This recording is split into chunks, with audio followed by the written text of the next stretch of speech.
A new era begins for Red Bull Racing. Hello everybody and welcome back to now Season 7, the final season of our F1 23 driver career mode. It's been a heck of a ride and I hope you guys are excited for the final season. R&D, a bit of a shakeup over the offseason that we're going to dive into right here. As you can see, kind of the stacking order for all teams, but we remain relatively similar to where we were last season. But we have V10 engines that you're going to hear today. But first of all, let's go through new liveries, new team changes. Red Bull switches to Audi power for Season 7. The driver lineup remains the same. However, it's myself, Felipe Drugovich, both of us looking for our first titles in Formula 1. We're coming off of 7 wins in the season and still a runner-up championship result, while Drugovich picked up 1 win in a 3rd place in the drivers' standings. With Audi and Red Bull has jumped on the train of getting a new sister team. Red Bull was able to get Williams to sign on as the sister team. Of course, shared information, which is a common trend we're seeing between McLaren, Connorsport as well as BMW expanding with 2 Andretti as well. The pilots behind this Audi Williams team, well, it's actually, unfortunately, Zhou Guanyu gone again, but Frederick Vesti sticks around, and he will be alongside his rookie teammate from Formula 2, Zane Maloney, here forwarding into the next group of cars. Ferrari staying, well, the same in terms of livery, but over the offseason, we knew Alex Albon was departing McLaren after a miserable season and heading to Ferrari to replace the retiring Max Verstappen, but as well, who was going to replace Lewis Hamilton, and Ferrari decided in the offseason Yuri Vips was going to be their guy that they bring up. Of course, it was a battle between him and Callie Mayer. Mayer, however, is not with Connorsport anymore. She has also moved on, which we will touch on here in just a moment. But we knew Lamborghini had plans. They departed from Williams, of course, and now they have their own team. They have bought out Lotus in the offseason, which was only around for 1 year, and now Lamborghini is a standalone team on the grid. And their pilots this season are going to be Lando Norris, who's left Mercedes, in as well Marino Sato, who remains from the Lotus buyout, basically there. Next up, the defending Drivers' Championship car. We, of course, won the Constructors with Red Bull last season. McLaren, a bit of a change here. Aiden Jackson, the defending champ, sticks around, but shock here. Alongside him is going to be the Circuit of the Americas winner for Trackhouse last season. Charles Leclerc gets another chance with a top team. What can he do? Justin Marks, of course, allowed him to go and take this opportunity, and we'll see how Charles Leclerc is able to do alongside Aiden Jackson with this McLaren team. Connorsport. Well, they continue to have a relationship with McLaren and Toyota, so just like the sister team Williams Audi is now to us, they continue on. And their drivers, well, it remains half the same. Jack Doohan still on the team, but Jamie Chadwick comes on full-time after her impressive run while she was filling in for Callie Mayer, who was filling in for the injured Max Verstappen in a few races last season. So now 2 full-time females on the grid for the final season, which is absolutely awesome.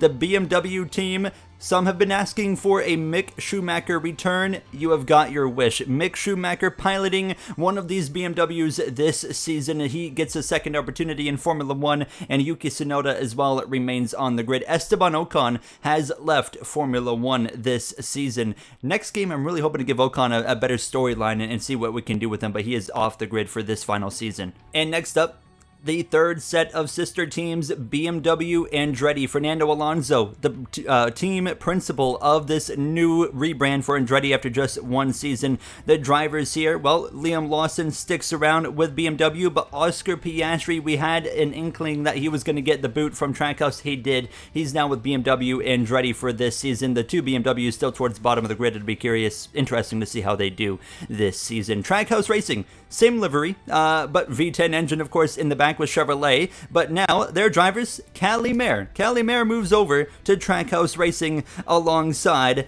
a new rookie and maybe a star in the making, Oliver Bearman. Yes, we have got Oliver Bearman in the career mode as Mercedes, the final team to take a change. Look at the brand new livery. They move on from Monster and take on the Tommy Hilfiger branding, and their drivers this season will remain George Russell, but of course we know Lando Norris left, and now Pierre Gasly moves on from BMW Andretti. A nice upgrade for him to head to Mercedes. So quite a few roster changes this season, and as well for us, us, we take on a part ownership role in Formula 2 with High Tech, as now it's basically High Tech Owen Racing here, which is going to be exciting to watch Formula 2 and how that develops. We're not going to reveal our drivers in this episode for our F2 team.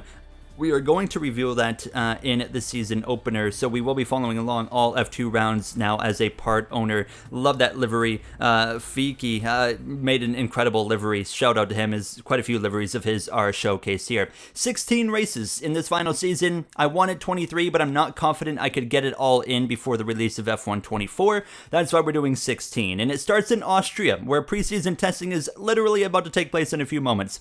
France, Belgium, Baku, Great Britain, to take us through race 2 through race 5. Then we head to my favorite location, Singapore. Then we head over to Canada, Circuit of the Americas, to follow that right about the mid-season. Then we head to Circuit de Catalunya there in Spain. We go to Melbourne, Monza, China, and then the final run of races, Qatar, as well as Zandvoort. And then we have Abu Dhabi, and for the finale, again, Brazil. It just, to me, it doesn't make sense to end a season anywhere other than Brazil. It just puts on a great Grand Prix every time we go there. You think about last season, a great race there. We were charging through the field at the end, and it was just, it's always a dramatic Grand Prix. You never know what the weather's going to do either, so it's a very fun race. But now heading in to preseason testing here from Austria as well, getting kind of the Bahrain effect, how they would preseason test in Bahrain, start the season in Bahrain. We're now doing that here with Austria now as everyone's getting ready to go.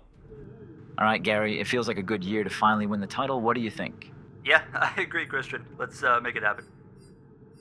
We're ready to roll for our first test here. Look at this kind of blackout Red Bull top view. It looks absolutely fantastic here. You hear the V10s roaring in the background as well. All teams, of course, move on to the V10 engines with that regulation change that affected the power units. And we saw a little bit of movement in the R&D, like Trancos kind of moved down a little bit. They need to, of course, make up some ground. But for myself, very kind of complacent with the car. It wasn't, beyond exciting me, but it certainly wasn't disappointing me. Jackson early on here in preseason testing atop of the board right now as he runs P1. We're both making laps on the hard tires, and I get a little bit closer to him on lap 2, and then lap 3 coming around this final turn. Another 10th and a half gain just about. It slows down to about a 10th there. We cross the line, still going top of the board. All right, boys, feels good so far. I mean, just need to work on continuing to find more pace and reliability, of course. Reliability, the big thing, is we're going to take a look at other drivers and cars on track. Mick Schumacher right there, but reliability is what, of course, eliminated us from a championship last season. 3 mechanical failures compared to Aiden Jackson, who had none, and that's the difference maker last season. Aiden Jackson, your defending champion on track right there, getting some laps under his belt, down to P3 at this moment in time in that McLaren Toyota. Alex Albon went top of the board in the Ferrari. His new ride, of course, is on the medium compound tire, of course, so it's expected that he is certainly going to be able to go a little bit quicker than us. But overall, looking at everything coming into this preseason testing, it seems similar to last season, where it's going to be Red Bull versus McLaren, but it seems like, at least to me, Ferrari might be that third team we have to pay attention to early on with the combo of Albon and Vips, but we know Ferrari knows how to choke. Cat Lemaire on track here in the Trackhouse machine. Oliver Beerman as well, getting on track, his first experience in Formula 1.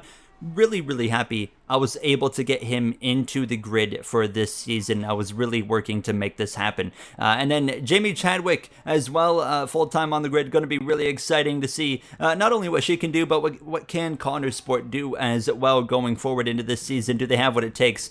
And she was currently P3 on the medium compound tire here. This is closing in towards halfway through the first session of preseason testing here. Charles Leclerc now on the racetrack. You can see some overcast conditions now kind of setting in, so we were able to get back on track again and to see what we could do with the soft compound tire and to see what kind of pace it has as Oscar Piastri behind the wheel of that Andretti BMW machine. So 3 sets of sister teams, of course, makes up 6 teams on the grid of the 10. Red Bull has, of course, Red Bull, Audi, and then Williams, Audi. Then we know McLaren has themselves, their sister team being the Connor Sport McLaren Toyota team, and then as well we know BMW and BMW Andretti. So Very excited to see what Fernando Alonso is going to be able to do for the Andretti team as a team principal as well. That's going to be exciting that we're going to follow over the course of the season. On the soft tire towards the tail end here of testing for preseason, and then we are going to cross the line.